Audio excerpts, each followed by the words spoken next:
la guerre en Ukraine. Ouais. Ouais. Il y a la situation de la Russie qui a lancé ce qu'ils appellent une opération militaire Militaire. sur l'Ukraine, que j'attends encore que l'ONU dise que c'est une guerre, mais bon. Ouais. Mais ça fait déjà plus de 2 mois.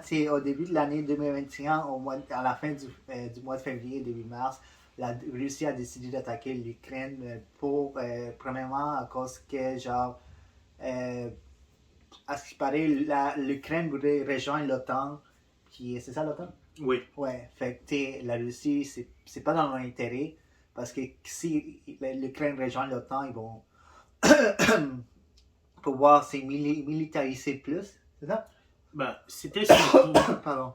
En fait, c'était plus une guerre d'influence parce que la, dans l'histoire de la Russie et de l'ancienne URSS, Ouais.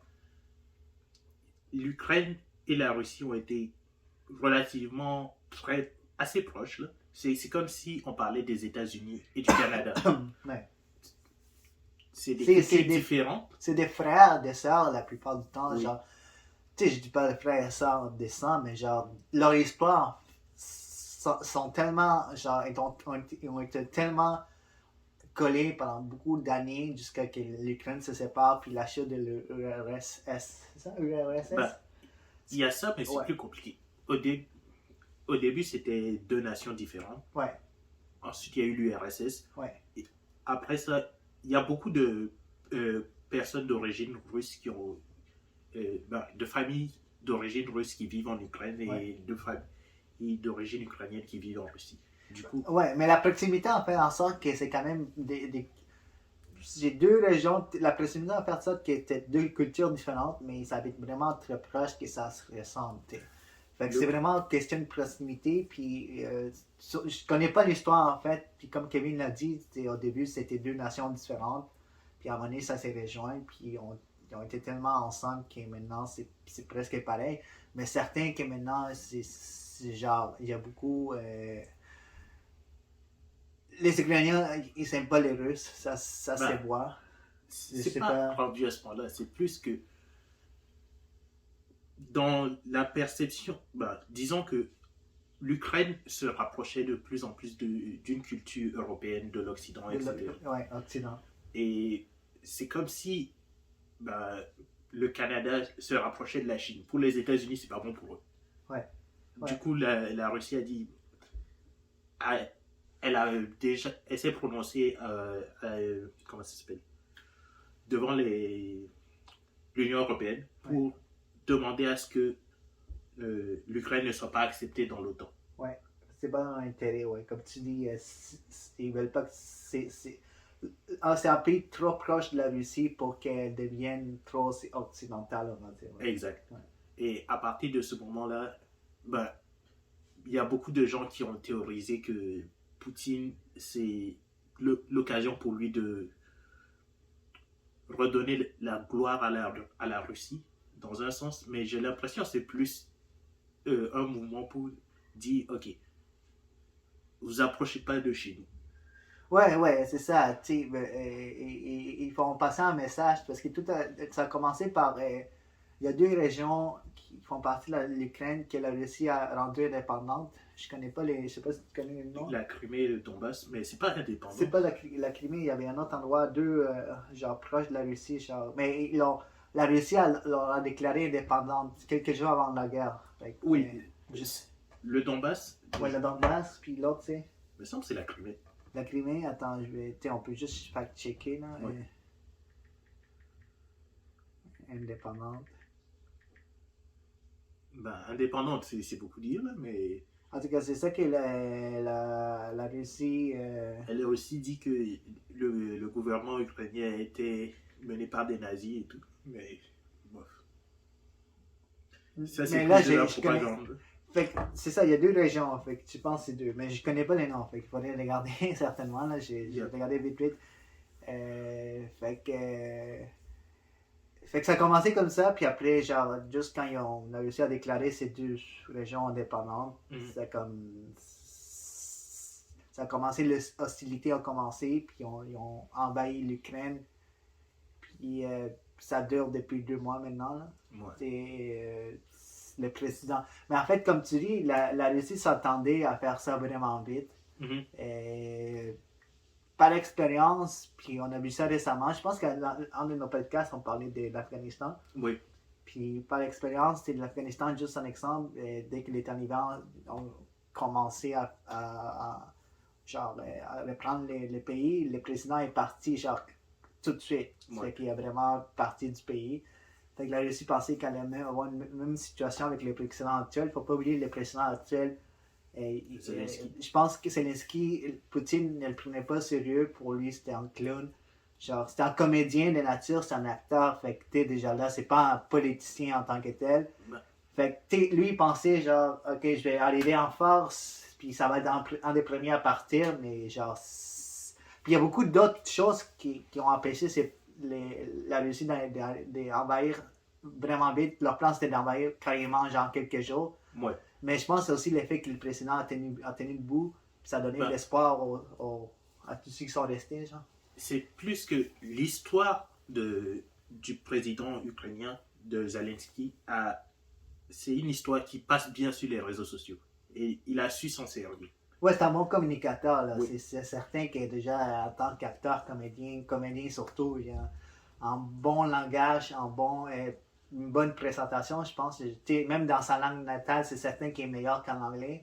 Puis le fait qu'il parle aussi en anglais, quand même, qu'il s'exprime. Il y a ça, mais il y a deux choses qui m'ont beaucoup marqué dans ce conflit. C'est, comment dire, déjà, c'est un conflit qui se passe en Europe. Du coup, les Européens se sentaient vraiment concernés par le conflit. Ouais. Et la première des fois depuis la Seconde Guerre mondiale. Et c'est un pays où il y a un accès relativement facile à tout ce qui est réseaux sociaux et tout. Donc, les gens sur place, ils montrent ce qui se passe. Et les gens juste à côté en Europe et tout, ils sont inquiets parce qu'ils voient des gens qui leur ressemblent vivre des trucs qu'on pensait juste réservés à des zones de combat extrême, genre. Ouais, mais maintenant que tu le dis, parce qu'il y a des guerres il y a des guerres en ce moment partout dans d'autres pays, genre on n'en parle pas beaucoup, on en parle peut-être moins, on a peut-être déjà en parlé. Oui. Mais l'effet que c'est un pays quand même occidental, c'est un pays qui était stable pendant des années, c'était pas le plus riche, mais stable. Et puis l'effet que le monde a accès à Internet, aux réseaux sociaux. Puis mettons, on parle d'un pays comme en Afrique, ou genre au Moyen-Orient, et on va voir genre au Yémen. C'est où c'est le Yémen? Oui. Ouais, il y a une grande crise humanitaire, je pense, au Yémen. Mm-hmm. Mais il y a des bombardements et tout, ouais, c'est horrible. C'est horrible. Mais les gens sont pas, genre, je sais pas s'il y avait déjà, je pense pas qu'il y avait une grande accessibilité à l'internet dans ces pays-là. Peut-être juste les gens les plus riches. C'est pas tant ça, c'est plus. Mais c'est quoi qui fait la différence que l'Ukraine est maintenant mise en avant? C'est parce que ça touche l'Europe. Oui, ça touche beaucoup l'Europe et c'est surtout que, admettons, c'est pas quelque chose qu'on voit d'habitude. Ça fait tellement longtemps qu'on dit moi, en grandissant devant la télé, ce que je voyais, c'était des documentaires sur la Syrie, des trucs du genre, où on voit quelqu'un qui vit au Moyen-Orient qui se fait décapiter, des trucs du genre. C'est des horreurs qui ont été associées à certaines zones du monde.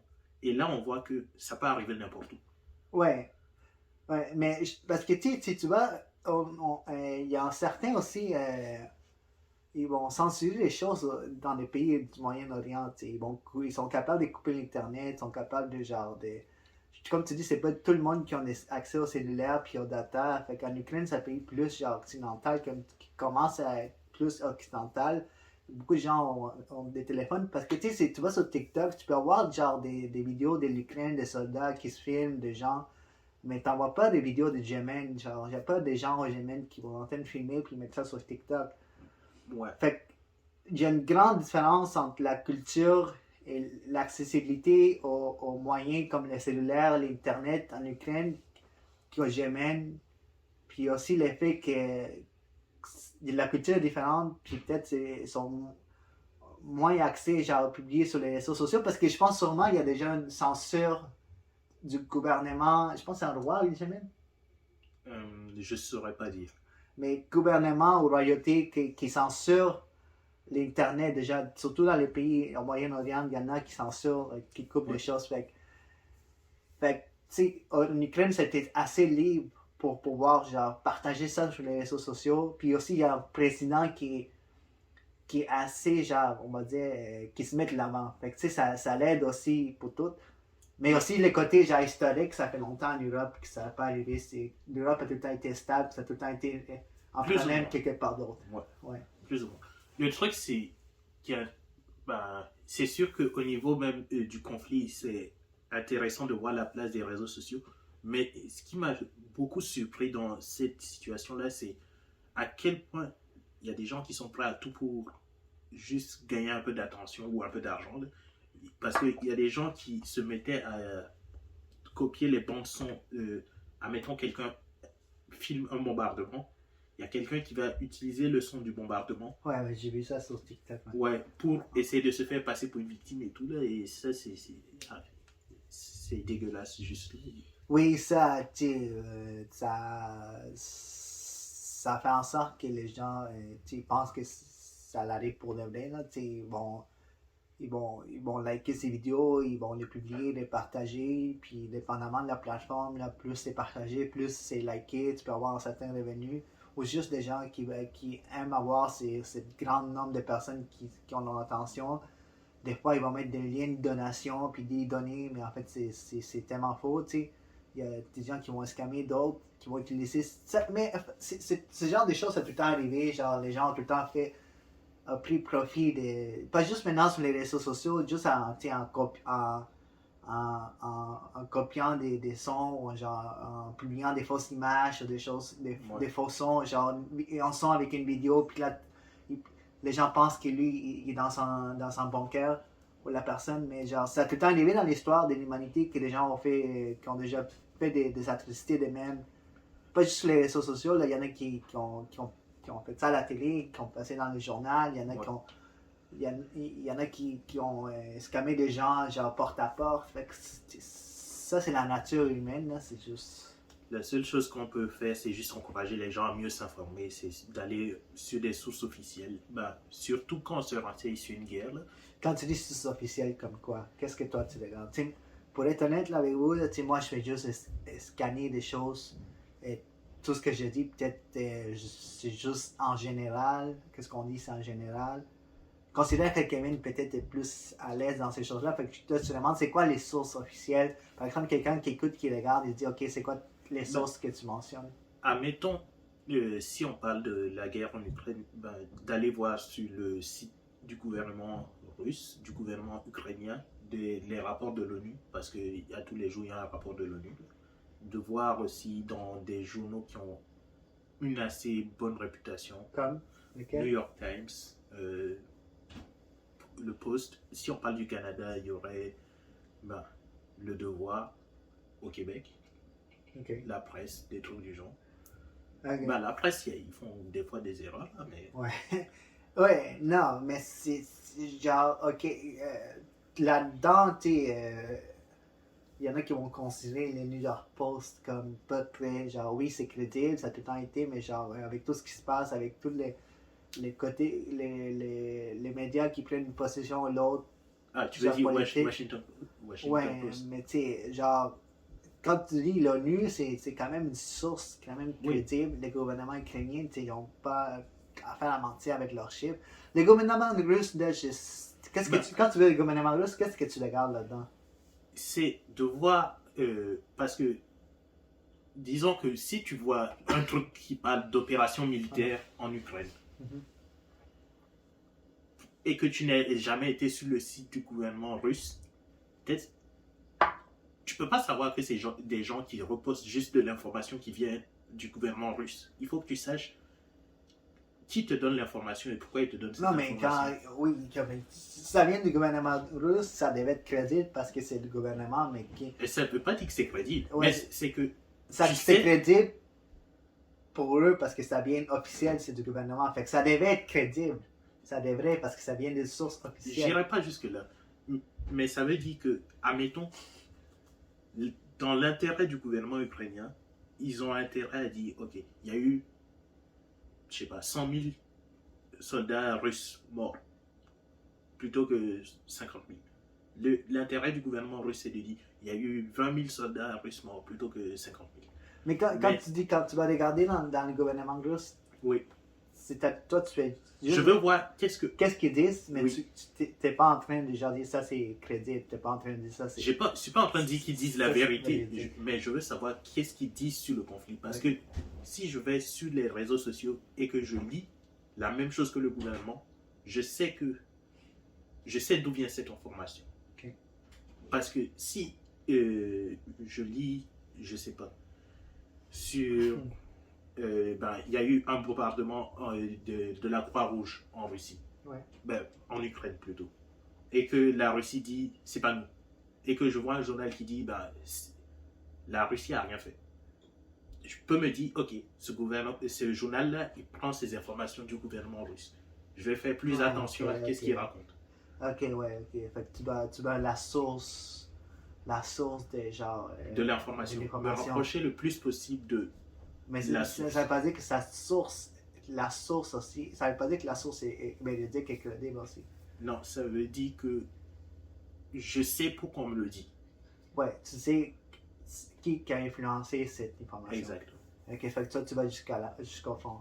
Mais même en allant vers le fond, c'est genre... ça veut pas dire que c'est véridique parce que ça vient d'une possession, genre ça vient de la Russie, fait qu'ils ont intérêt à créer leur propre narrative. Exact. Mais en faisant ça,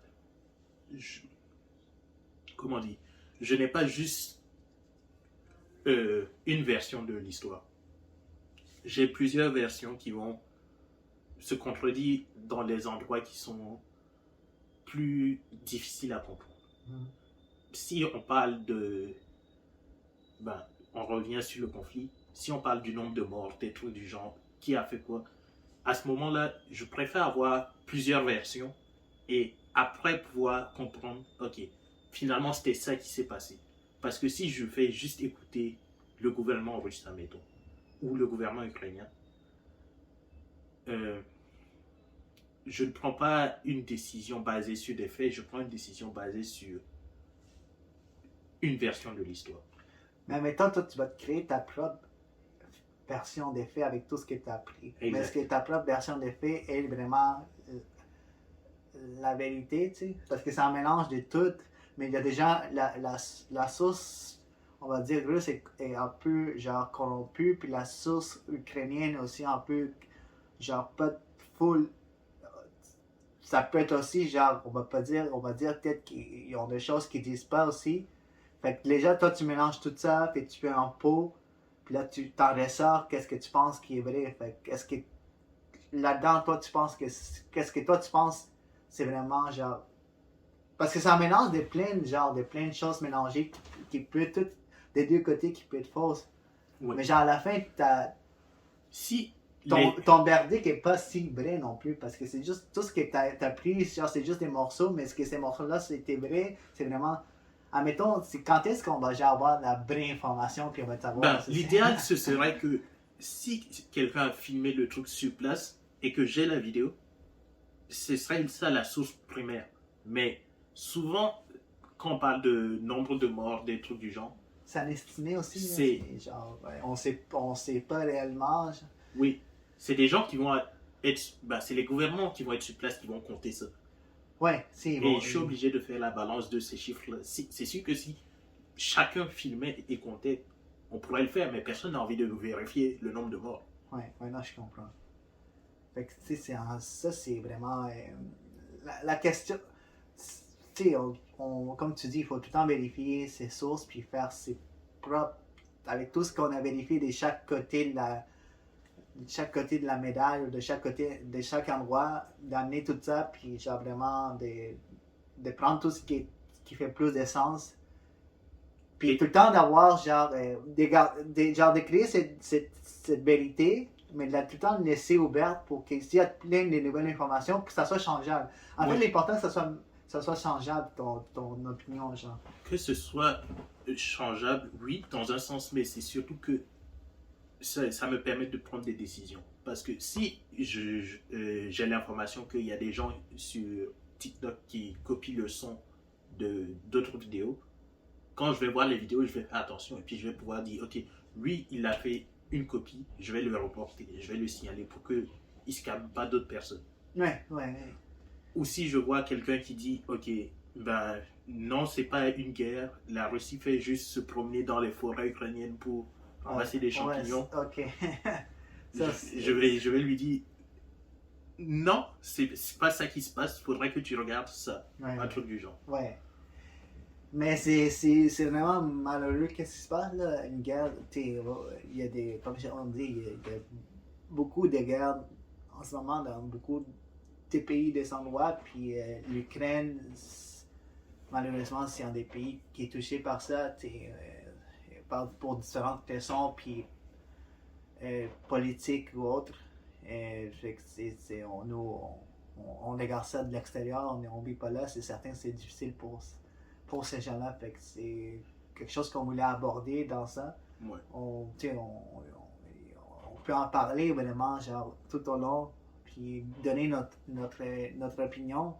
Mais la seule chose qu'on sait que la guerre, ça fait mal. C'est pas bon, ça détruit beaucoup de C'est vie. plus que ça, c'est s'il y a une façon, parce que beaucoup de discussions que j'ai eues au début avec d'autres personnes qui étudient en médias, c'était qu'est-ce que nous on peut faire dans ça? C'est sûr que nous on va pas, à moins que le Canada rentre en guerre avec la Russie ou quelque chose du genre, on n'aura pas à intervenir directement. Mais la partie qu'on a à faire, c'est de faire en sorte d'essayer de retrouver la bonne information. Et si à un moment donné, on peut aider dans ce conflit, si on a la bonne information, on peut le faire. Si on peut juste empêcher du monde d'arnaquer d'autres personnes sur le dos de la guerre, Ouais, c'est déjà quelque chose qu'on peut faire. c'est quelque chose comme empêcher ces gens-là d'arnaquer d'autres, puis profiter de cette guerre pour faire l'argent. Ça oui, on peut, genre, on peut arrêter ça aussi. Genre, il y a d'autres façons, genre il y a des dons qu'on peut faire, genre pour envoyer des vêtements ou genre des donations Oui. dans des organismes en Ukraine qui peuvent aider les gens là-bas. Il y a des familles, d'accueillir des gens d'Ukraine. Le Canada a quand même mis en place un système où les réfugiés ukrainiens peuvent bénéficier, immigrer plus vite pour être acceptés. Et il y a des familles ukrainiennes qui font des GoFundMe, genre. GoFundMe en ligne que vous pouvez chercher puis pouvoir leur aider. Il y a beaucoup de ces choses-là. S'il y a des gens qui ont vraiment besoin d'aider, il y a beaucoup de ces choses-là qu'on peut faire. Fait que c'est ça, je vous invite à aller regarder qu'est-ce que vous pouvez faire. Peut-être il y a des organismes proches de chez vous qui sont là pour envoyer des dons en Ukraine ou juste regarder sur Internet des GoFundMe ou vraiment comme Kevin dit, genre vraiment de mettre la bonne information de là-bas, puis la bonne information de l'avant, puis vraiment arrêter les gens qui veulent en profiter de ça. Ça, c'est une bonne chose. Ouais.